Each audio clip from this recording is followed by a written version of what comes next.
Good morning friends, आपका स्वागत है मेरे यूट्यूब चैनल में। आज का टॉपिक है Supreme Court part 3। Supreme Court part 3। First part of Supreme Court में हमने पढ़ा introduction of Supreme Court, tenure of chief justice of India, appointment of जजेस, salary etcetera etcetera. Second part हम पढ़े functions of Supreme Court, advisory, appellate and original jurisdiction of Supreme Court. आज ये है part 3 of Supreme Court. आज हम पढ़ेंगे writ jurisdiction which is most important topic of Supreme Court. Writ jurisdiction 5 तरह के होते हैं: habeas corpus, mandamus, prohibition, certiorari and quo warranto. और इसके बाद हम फिर लास्ट टॉपिक पढ़ेंगे सुप्रीम कोर्ट का, जो है इम्पीचमेंट ऑफ जजेस ऑफ सुप्रीम कोर्ट और रिमूवल ऑफ जजेस ऑफ सुप्रीम कोर्ट। तो चलिए हम देर न करते हुए आज का टॉपिक स्टार्ट करते हैं। Supreme Court part 3। Supreme court article 124 to 147 defines about Supreme Court power and functions of Supreme Court. Writ jurisdiction, writ से घबराइएगा मत। Writ is nothing but short form of written. Okay, आधे लोग तो यही समझ में आते रिट होता क्या है। रिट रिटन का शॉर्ट फॉर्म है।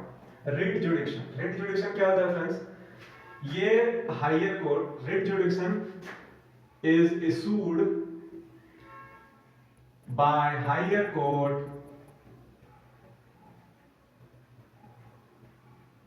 On violation of fundamental right of an individual or citizen। जब किसी सिटीजन का या इंडिविजुअल का, मेरा और आपका फंडामेंटल राइट वायलेट होता है, तब सुप्रीम कोर्ट और हायर कोर्ट ये रिट्स, जो फॉलोइंग रिट्स है, ये इशू करता है। अब एक एक करके हम पढ़ते हैं ये रिट्स होते क्या है। फर्स्ट है हेबस कॉर्पस। हेबस कॉर्पस क्या होता है friends? This writ is issued to enforce fundamental right of individual against unlawful detention. इस वर्ड पे गौर कीजिएगा, अनलॉफुल डिटेंशन। जैसे कि सपोज कीजिए कि मैं या आप घर में बैठ के खाना खा रहे हैं, दरवाजा नॉक हुआ, पुलिस वाले आए, आपको टांग करके ले गए without showing you the warrant, और आपको जेल में पकड़ के बंद कर दिया गया। तो आप क्या करेंगे? आपके घर वाले क्या करेंगे? मेरे घर वाले क्या करेंगे? तो वो ये करेंगे कि वो जाएंगे हायर कोर्ट में या फिर सुप्रीम कोर्ट में, और वहां के जज को ये बोलेंगे कि सर ऐसा ऐसा बात है। तो वो जज हेबस कॉर्पस रिट इशू करेगा उस अथॉरिटी, उस पब्लिक अथॉरिटी को, और ये बोलेगा supreme court orders one person to bring a prisoner detainee, यानी मैं आप before the court, bring before the court.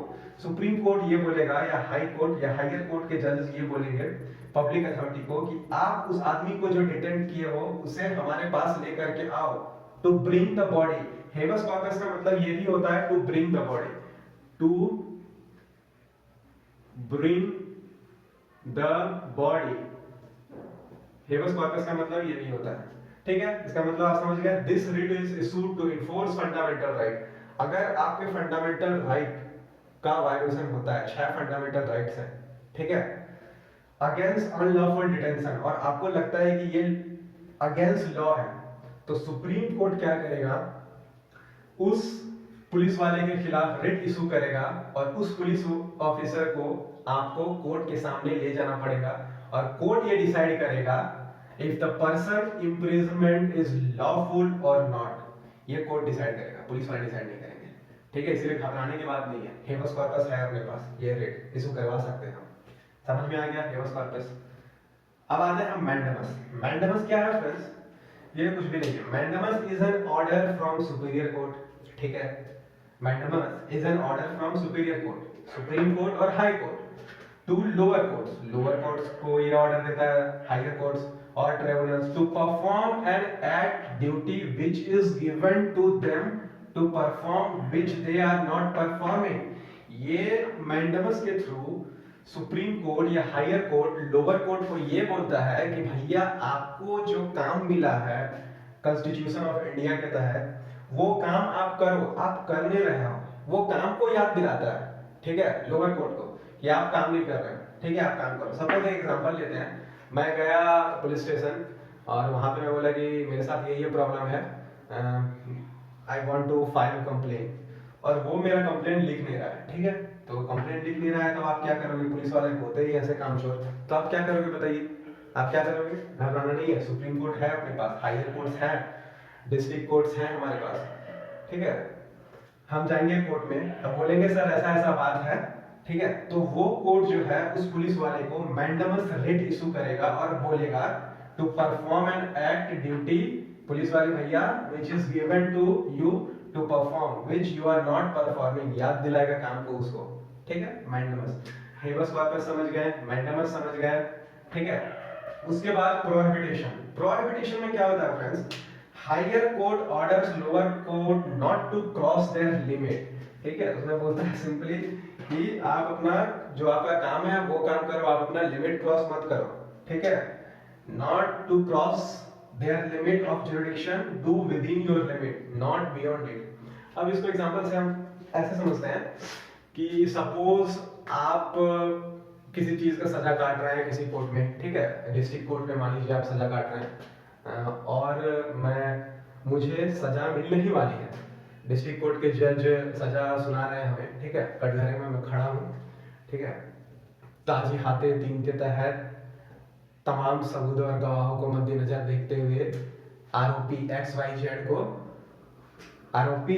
Z को मैं ये सुनाता हूँ, बोलने ही वाले हैं कि ऊपर से आवाज आया या फिर एक बंदा ये रिटर्न लेकर के आया, रिट लेकर के आया अपर कोर्ट से, ए भैया रुक जा, ठीक है, ऊपर से ऑर्डर है कि आप ये काम नहीं कर सकते, ठीक है, ये काम उसका है, ठीक है, सपोज मुझे आजीवन कारावास मिलने वाला था, ठीक है, तो ये लोअर कोर्ट्स नहीं दे सकती, हायर कोर्ट्स को देना होगा, तो वही हायर कोर्ट लोअर कोर्ट्स को ये होता है, ऑर्डर देता है not to cross their limit of jurisdiction, do within your limit, not beyond it। ये था prohibition। आई होप आपको तीनों समझ में आया होगा, हेबस कॉर्पस, मैंडेमस, प्रोहिबिटेशन, ठीक है। ये रिट जुरिडिक्शन को हम गार्डियन ऑफ फंडामेंटल राइट भी बोलते हैं फ्रेंड्स, ठीक है, गार्डियन ऑफ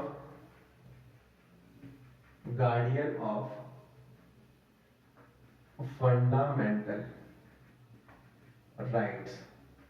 घबराइएगा मत, मैं फंडामेंटल राइट भी आपको पढ़ाऊंगा, 6 फंडामेंटल राइट्स होते हैं अपन के पास, ठीक है।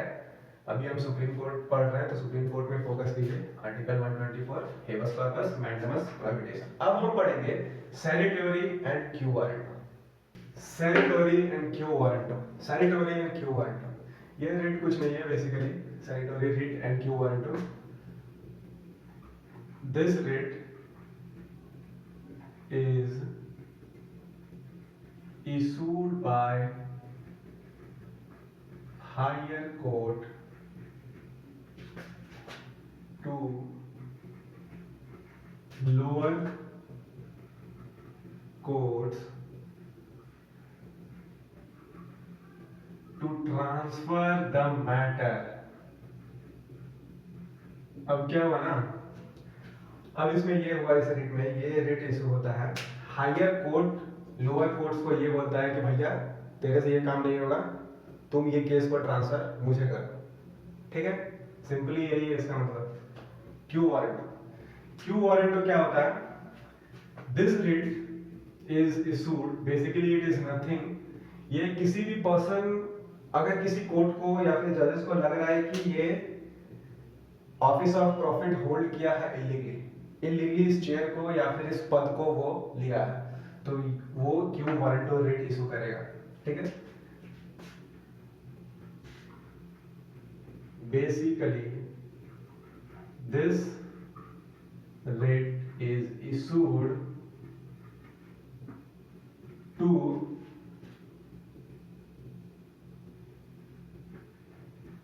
प्रूव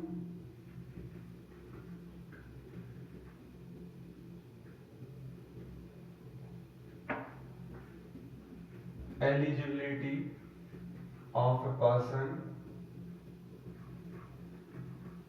or public authority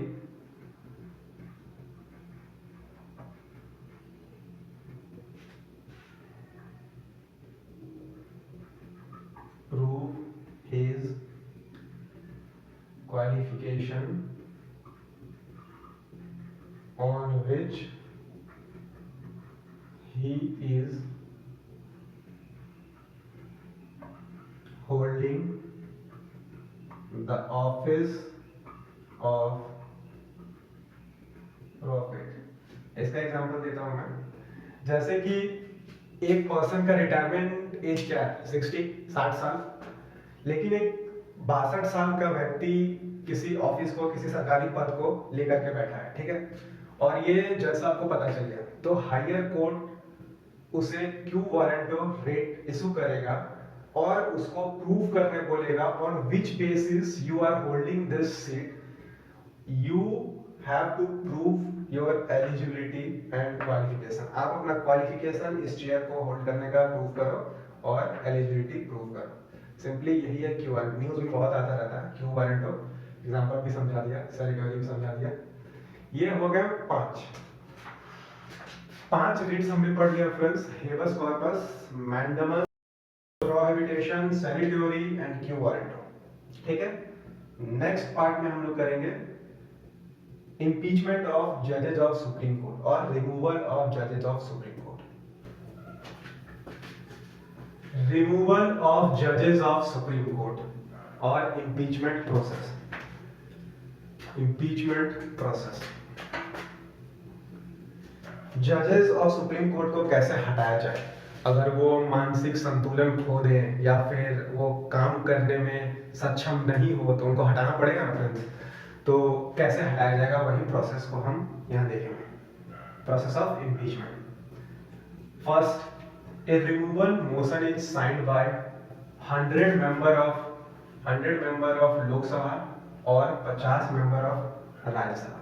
ये इम्पीचमेंट प्रोसेस इनिशिएट कहीं से भी कर सकता है, राज्यसभा से भी और लोकसभा से भी। राज्यसभा को हम लोग बोलते हैं अपर हाउस और लोकसभा को बोलते हैं हम लोग लोअर हाउस। ठीक है, ये हम लोग पढ़ेंगे डिटेल में, अच्छे से पढ़ूंगा। ठीक है, या तो 100 मेंबर्स ऑफ लोकसभा साइन कर दे और इस प्रोसेस को इनिशिएट कर दे, या फिर 50 मेंबर ऑफ राज्यसभा साइन कर दे और इस प्रोसेस को इनिशिएट कर दे। ध्यान दीजिएगा, इनिशिएट कर दे, इनिशिएट हो रहा है। ठीक है, सेकंड में मान लीजिए 100 मेंबर ऑफ लोकसभा साइन कर दिए, ठीक है, और पास हो, वो फिर नेक्स्ट प्रोसेस में चला गया। नेक्स्ट प्रोसेस में द स्पीकर और चेयरमैन मे एक्सेप्ट और रिफ्यूज। अब चेयर, स्पीकर लोकसभा में होते हैं स्पीकर और राज्यसभा में होते हैं चेयरमैन। ठीक है, या तो स्पीकर, अगर लोकसभा में इनिशिएट हुआ है तो स्पीकर एक्सेप्ट करेगा या रिजेक्ट करेगा, और राज्यसभा में इनिशिएट हुआ है तो राज्यसभा के जो चेयरमैन होते हैं, अभी कौन है, वेंकैया नायडू। ठीक है, वो या तो एक्सेप्ट करेंगे या तो रिफ्यूज करेंगे। ठीक है, यहां तक समझ में आ गया। अगर चेयरमैन और स्पीकर ने एक्सेप्ट कर लिया उस मोशन को, ठीक है, तो नेक्स्ट स्टेप में it is accepted the speaker और chairman is to constitute a 3 member committee. Chairman और स्पीकर जो है 3 मेंबर का कमिटी बनाएंगे। उस कमिटी में कौन कौन होंगे, ठीक है, यहां मैं लिख देता हूं। उस कमिटी में हो सकते हैं चीफ जस्टिस ऑफ इंडिया, ठीक है, ए जज ऑफ हाई कोर्ट, ठीक है, और ए जज और एनी जज, ठीक है, फ्रॉम हाई कोर्ट और सबऑर्डिनेट कोर्ट। ठीक है, ये 3 मेंबर का कमिटी बैठेंगे, स्पीकर और चेयरमैन। उसके बाद क्या होगा, अगर उस कमिटी को लगे कि नहीं सही में जिस किसी का भी इम्पीचमेंट होने वाला है या फिर हो रहा है प्रोसेस में, अगर उस कमिटी को लगे कि नहीं ये काम करने में सक्षम नहीं है या फिर उन्हें गिल्टी पाया गया है, किसी भी कारण से गिल्टी पाया जा सकता है, किसी भी कारण से गिल्टी अगर वो है, अगर उस कमिटी को लग रहा है फाइंड द जजेस guilty, then the motion is passed by both the house, then the motion is passed by both the houses, Lok Sabha Rajya Sabha by special majority। Special majority से फिर उसे पास करना पड़ेगा। ठीक है, बोथ द हाउसेस, ठीक है, ये मोस्ट इंपॉर्टेंट है, both the houses Lok Sabha Rajya Sabha by special majority. Special majority क्या होता है, 2/3, 2/3 ऑफ वोट। मान लीजिए 100 मेंबर्स हैं तो 2/3 कितना हो जाएगा, 33 33 66 67 67 वोट्स आना चाहिए, ठीक है, उसे पास करने के लिए। अगर 2/3 मेजोरिटी या स्पेशल मेजोरिटी उस मोशन को मिल जाता है इतना लंबा प्रोसेस के बाद, तो फिर उस पे प्रेसिडेंट साइन कर देंगे और वो जज नहीं रहेगा, इम्पीच हो जाएगा, वो चला जाएगा ऑफिस छोड़ करके। यही था रिमूवल ऑफ जजेस of Supreme court. 1 2 3 4 5। I hope आपको समझ में आया होगा। अब मैं आपको जल्दी से बता दूं कि हमने क्या क्या पढ़ा, ठीक है, ताकि क्वेश्चन में आप लिख सकें। मान लीजिए क्वेश्चन आ गया है कि मान लीजिए क्वेश्चन आ गया है राइट 200 या 300 वर्ड्स ऑन सुप्रीम कोर्ट, तो हम उसे कैसे लिखेंगे? सबसे पहले इंट्रोडक्शन देंगे, ठीक है, इंट्रो, ठीक है, आर्टिकल ये कहता है 124 to 147, ठीक है।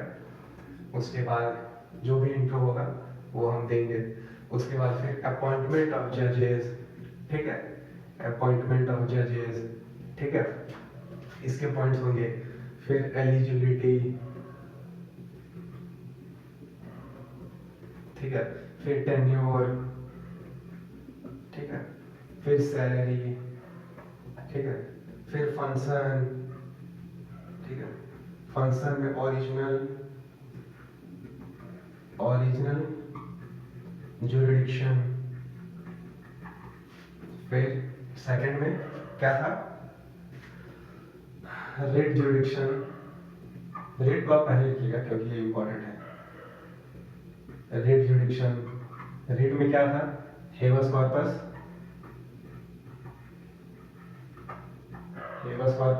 सेकंड क्या था, मैंडमस।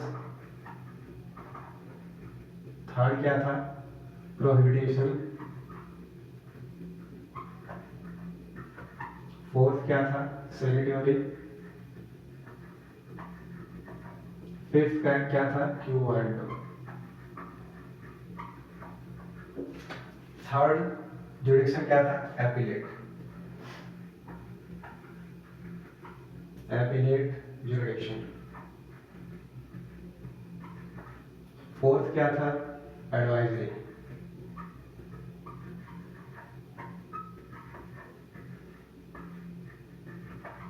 उसके बाद ये फंक्शंस लिखने के बाद हम क्या लिख देंगे लास्ट में, रिमूवल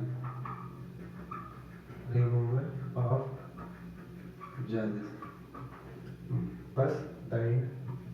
मुझे लगता है इतने में 200 वर्ड क्या 300 वर्ड भी पार कर देगा। Intro, appointment, eligibility, tenure, salary, function, oath भी है यहाँ पे। प्रेसिडेंट के सामने लेते हैं, sovereignty and integrity of nation को बचा के रखने का, ठीक है, फंक्शन, रिमूवल ऑफ जजेस। आई होप फ्रेंड्स आपको समझ में आया होगा ये सुप्रीम कोर्ट। नेक्स्ट मैं पढ़ाऊंगा हाई कोर्ट, ठीक है, 50% सेम ही है, ठीक है। उसमें फंक्शन में 2 ही फंक्शंस पढ़ने हैं, ओरिजिनल और रिट मैं पढ़ाऊंगा। अगर आपको मेरा वीडियो अच्छा लगा होगा तो लाइक और सब्सक्राइब जरूर करें और नेक्स्ट वीडियो का वेट करें। तब तक के लिए जय हिंद।